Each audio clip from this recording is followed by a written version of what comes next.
Factoring perfect square trinomials is easier than factoring normal trinomials because perfect square trinomials are just squares of binomials and factor in such. For example, if you have x squared plus 2x plus 1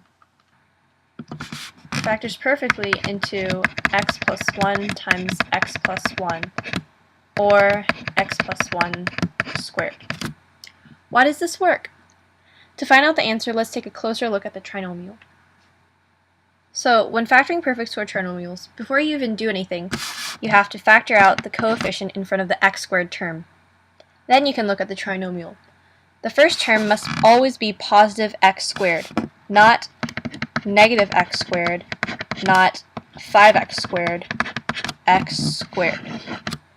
In this case, it's already correct, so we can just place a check next to this step. The second step is to take the constant of the trinomial, or the term that doesn't have x squared or x in front of it, and take the square root of it.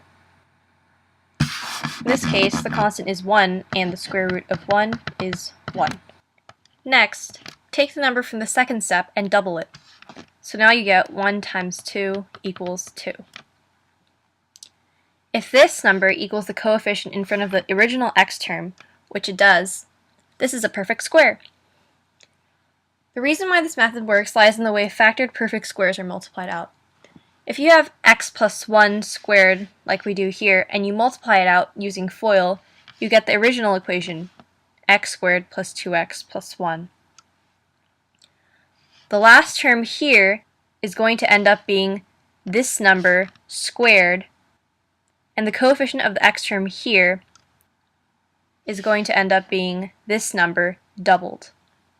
So when factoring perfect square trinomials, once you know the trinomial is a perfect square, all you have to do is identify the square root of the constant and write x plus or minus this number, parentheses, squared.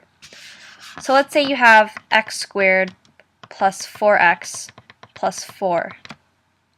The square root of the constant would be root 4, or 2. Then you'd write this equals x plus 2 squared. You'll use plus here if the coefficient here in front of the x term is positive, and you'll use a minus here if it's negative here. So if you had instead x squared minus 4x plus 4, it would be x minus 2 squared instead.